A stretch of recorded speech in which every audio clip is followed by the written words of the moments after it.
কে না চাই গরম পানিতে গোসল করতে? শীত তো চলে আসলো। বন্ধুরা ভাবছেন একটা গিজার কিনবেন, কোন কোম্পানির গিজার কিনবেন, কত লিটারের গিজার কিনবেন, এটাই কিন্তু আপনি ভাবছেন। এই ছোট্ট ভিডিওটা আপনার জন্য। যদি ভিডিওটি প্লে করে থাকেন অবশ্যই সম্পূর্ণ দেখবেন, এ টু জেড ধারণা দেওয়ার চেষ্টা করব। বন্ধুরা আজকে আমরা মার্সেল কোম্পানির একটা গিজার সেটিং করার জন্য আসলাম। তো এই গিজারটা কিন্তু 30 লিটার। বন্ধুরা এই গিজারটা কিন্তু টোটাল বডিটাই কিন্তু স্টিলের এবং সাথে 2 বছরের ওয়ারেন্টি কিন্তু আপনি পেয়ে যাচ্ছেন। তো গিজারটা দেখেন আমরা আনবক্সিং করলাম। বন্ধুরা মার্সেলের এই গিজারটা আমার কাছে বেস্ট একটা গিজার মনে হয়েছে, কেননা যত গিজার এই পর্যন্ত আমি সেটিং করেছি প্রত্যেকটা গিজারে কিন্তু একটা নির্দিষ্ট সময় লাগে।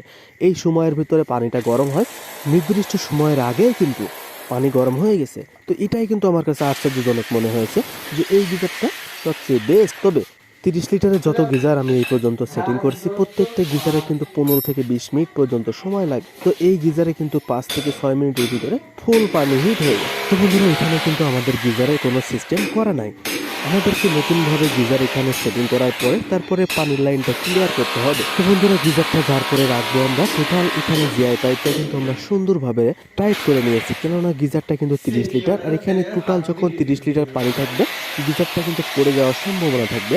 অর্থাৎ আপনি যখনই গিজার সেটিং করবেন এইভাবে তখন আপনি জিআই পাইপ অথবা ক্লাম সিস্টেম করে গিজারটা বসাবেন। তো বন্ধুরা আপনারা বাসা বাড়িতে যখন পানির লাইনে কাজ করবেন তখন গিজারের সিস্টেমটা করে রাখবেন, কেননা অনেক সময় কিন্তু গিজার আমাদের প্রয়োজন হয় অনেক। ঠিক ওই সময় যদি আপনার গিজার সিস্টেম না করা থাকে সেক্ষেত্রে কিন্তু আমরা এখানে যে গিজারটা যেভাবে সেটিং করছি ঠিক এইভাবেই কিন্তু আপনাকে গিজারটা সেটিং করা লাগবে। তো বন্ধুরা আমাদের জিআই পাইপ কিন্তু টোটালি ওয়ালের সাথে বসানো শেষ। তো আমরা কিন্তু এখন গিজারটা উঠাচ্ছি এবং গিজারটা উঠানোর পরে আমরা একটু চেক দিব গিজারের যে ওয়েট আছে এই ওয়েটটা টোটাল আমাদের জিআই পাইপটা ধরে রাখতে পারবে কিনা। তো অবশ্যই আপনাকে এটা কিন্তু চেক দিতে হবে।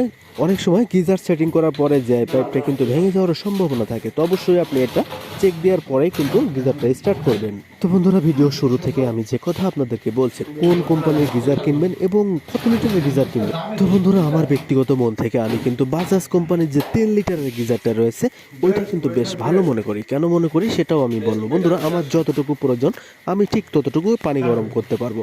তো বন্ধুরা 2 থেকে 3 জন ফ্যামিলি মেম্বার যদি আপনারা থেকে থাকেন সেক্ষেত্রে বাজাজ কোম্পানির অটো গিজারটা আপনারা ব্যবহার করতে পারেন, কেননা ওই গিজারটা কিন্তু যতটুকু প্রয়োজন হবে ঠিক ততটুকুই আপনি পানি গরম করতে পারবেন। তো বন্ধুরা এরপর সিদ্ধান্ত আপনার, টাকাও আপনার, যেটা ভালো মনে